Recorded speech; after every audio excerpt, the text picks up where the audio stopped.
कैलासाचलकन्दरालयकरी गौरी उमाशङ्करी कौमारी निगमार्थगोचरकरी ओङ्कारबीजाक्षरी मोक्षद्वारकवाटपाटनकरी काशीपुराधीश्वरी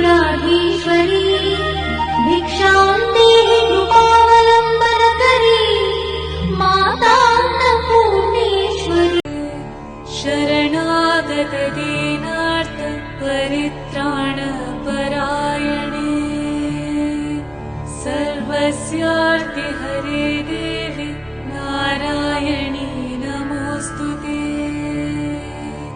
सर्वस्वरूपे सर्वेशे सर्वशक्ति समन्विते भयेभ्यस्त्राहि नो देवी दुर्गे।